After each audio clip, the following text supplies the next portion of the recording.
Okay, let's dive in. We're looking at a stack of sources today, all wrestling with one of the biggest headaches in large language models. How do you get them to handle really long texts? Yeah, exactly. I'm talking documents the size of ticks, massive reports, things that push models way, way beyond the short snippets they were trained on. Hmm. Most models just kind of hit a wall. They get computationally bogged down, and worse, they seem to start forgetting what happened, tens or hundreds of thousands of tokens ago. Right. Even with clever tricks like sliding windows, it seems like a fundamental limitation of the architecture. It really is. The core problem, it goes back to the transformer self-attention mechanism. Yeah. It scales quadratically with sequence length. That O of L squared thing. Exactly, OL2. Yeah. So double the length, and you basically quadruple the computation and the memory required. Ouch. Yeah.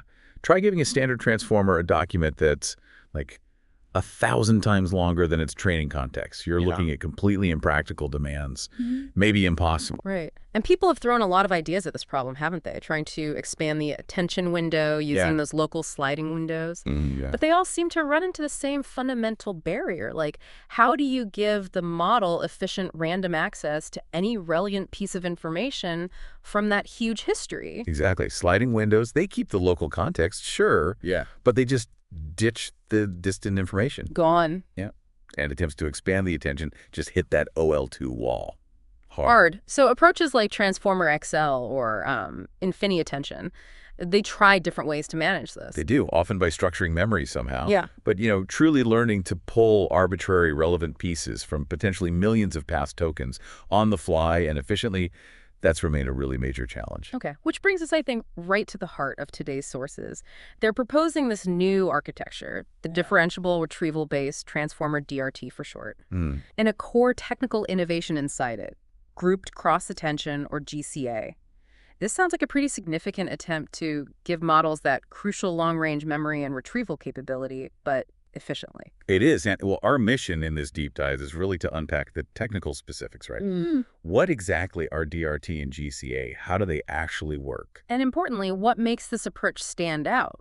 Why do the results look, well, so promising based on these papers? Yeah, let's get into it. So maybe start with a high-level idea. Retrieval-based language models, RLMs. The basic concept isn't totally new, is it? Models looking up info from somewhere else. That's right. Previous RLMs like Retro or the RPT variant mentioned in the sources that uses a retriever called contriever. They retrieve information based on similarity, usually, and then they integrate it. Okay. The key difference here, though, and this is really one of the core innovations this work focuses on, is that the retrieval mechanism itself is often like a separate component. It might be pre-trained or trained with a totally different objective. So the selection part, picking what to retrieve, isn't necessarily optimized to help the main model predict the very next word. Exactly. It's not directly tied to improving the prediction of the next piece of text in the sequence. Okay, so this is where DRT and GCA introduce this idea of causal retrieval. That phrase sounds specific. What does causal actually mean here? And why is making the retrieval learnable end-to-end such a big deal? Okay, so the causal part means optimizing the retrieval process based on the auto-regressive loss. The standard next token prediction loss. Precisely. The loss function used for training the language model itself. And the big deal is making the retriever not just some separate lookup tool, but an integral trainable part of the language model. It's optimized to select past information that is most helpful for predicting what comes next in the sequence. Previous methods often train the retriever separately, maybe using objectives like just finding semantically similar text. Right. Find stuff that looks related. Yeah. But DRT trains the retriever right alongside the language model, guiding it to find chunks that actually minimize the prediction error for the following tokens. It learns to retrieve information that, well, causes or enables better future predictions. So the model learns to fetch precisely what it needs for its main job, predicting the next token, or I guess the next chunk in this setup. Exactly, predicting the next chunk. How does the GCA mechanism actually achieve this deep integration, and crucially, the differentiability? Because making a selection process gradient-friendly sounds, well, tricky. It is tricky. So the structure starts by dividing the input sequence into fixed-sized chunks. That's pretty common for handling long sequences. Okay, chunks. And each chunk gets a special token, right? I saw that mentioned. Yes, exactly. The landmark token, or LMK. After processing a chunk with local self-attention in the lower layers of the model, The LMK token basically tries to summarize that whole chunk's content into a single vector representation. Got it. And these LMK representations for all the past chunks, that's essentially the index that the retriever uses to find things. Right, chunks and their LNK summaries. So how does GCA use these to do the retrieval in a way that's actually trainable? Okay, so for the current chunk being processed, the model calculates these things called relevant scores. It's comparing the current chunk's LMK representation to the LMKs of all the past chunks. Okay, like a similarity score. Kinda, yeah. A relevant score. Based on these scores, it selects the top K most relevant past chunks. Top K, meaning the best few. Right, the top few. And this is where figure 1 in the sources is really helpful. It contrasts GCA with an older, simpler approach called chunked cross-attention, or CCA. Ah, yes, those diagrams. They looked important. What's the critical difference? Well, in CCA, you basically retrieve your chunks, you stick their hidden states together, and then you apply a standard cross-attention mechanism over that whole concatenated block, usually with a single softmax at the end. The problem is the initial selection of which top K chunks to grab. That happens before this final cross-attention and softmax. The scores used for the selection aren't directly part of the differentiable weighted sum that produces the final output. So the gradient signal, the learning signal from the next token prediction, it struggles to flow back effectively to the part that actually picked the chunks. Exactly. The retriever's doing the selecting, but that selection process itself isn't being efficiently optimized by the prediction error down the line. Gotcha. So how does GCA fix that? Okay, now with GCA it's different. The cross-attention is applied separately for each of the top K retrieved chunks, comparing each one individually against the current chunk's tokens. So you get, like, two different attention outputs. Precisely. You get take separate sets of outputs. Then, here's the key part.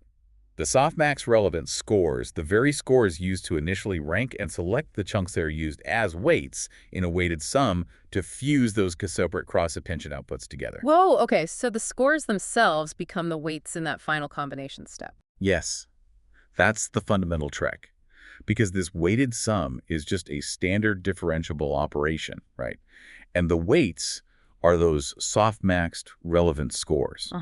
So the gradient signal from the main language modeling loss can flow directly back through these weights to the mechanism that computed the scores and selected the chunks in the first place. Clever. It enables the retriever to actually learn to select past chunks that are genuinely helpful in minimizing the loss for predicting the next tokens or chunk.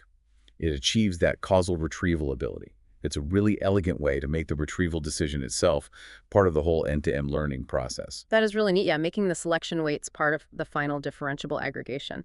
Okay, so how is this GCA module then integrated into the bigger picture, the DRT architecture? So the DRT architecture, it follows a kind of layered approach. The lower layers are pretty much standard transformer blocks. They mostly handle local context within the current chunk, using sliding window self-attention. So lower layers for local stuff, upper layers for the retrieved long-range context. Is that the idea? That's exactly it.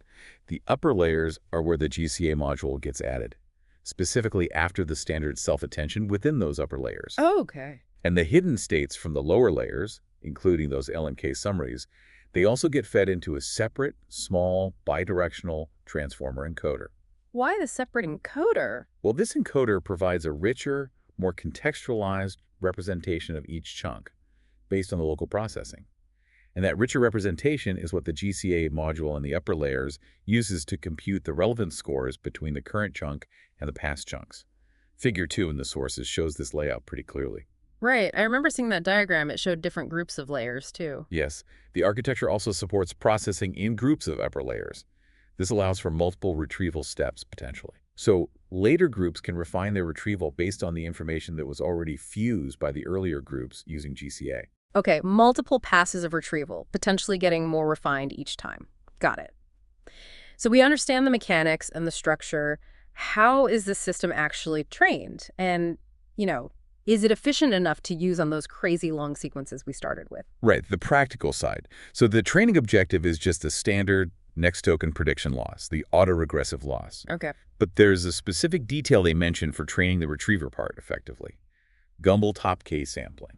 Gumbel top K, that sounds like adding a bit of randomness to the selection, controlled randomness. Precisely, yeah. Instead of just rigidly picking the absolute top K every single time based on the raw relevance scores, they add what's called Gumbel noise before sorting and selecting. Why do that? Well, it means that while the highest scoring chunks are still very likely to be picked, there's a small, controlled probability that a slightly lower scoring chunk might get chosen instead. It balances exploration and exploitation during training. So it prevents the retriever from just getting stuck only looking at the most obvious candidates. Exactly. It helps it discover potentially useful chunks that it might not have initially ranked highest. Gives it a chance to explore the search space a bit. That's clever. Okay, and what about efficiency? Especially for inference, when you actually want to use the model on a massive document. Yeah, crucial point. On the computation side, by combining that sliding window self-attention in the lower layers with the top K GCA in the upper layers, the attention complexity becomes near linear with respect to the total sequence length. Near linear. That's a huge improvement over OVL2. Massive improvement. The sources give the specific formula, but the key takeaway is its dependence on things like chunk size and the number of retrieved chunks, not the total sequence length squared.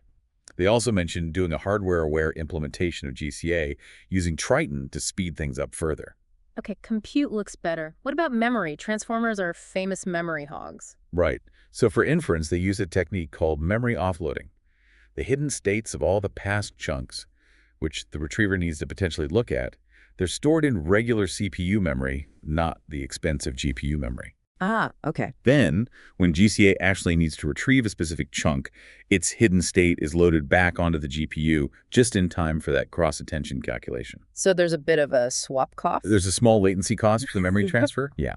But it dramatically reduces the amount of GPU memory you need to process sequences that are millions of tokens long. Yeah. It makes it feasible on pretty standard hardware, whereas a full OL2 approach would need, specialized massive systems. Okay, so the mechanism seems theoretically sound, and they've clearly thought about the practical implementation challenges.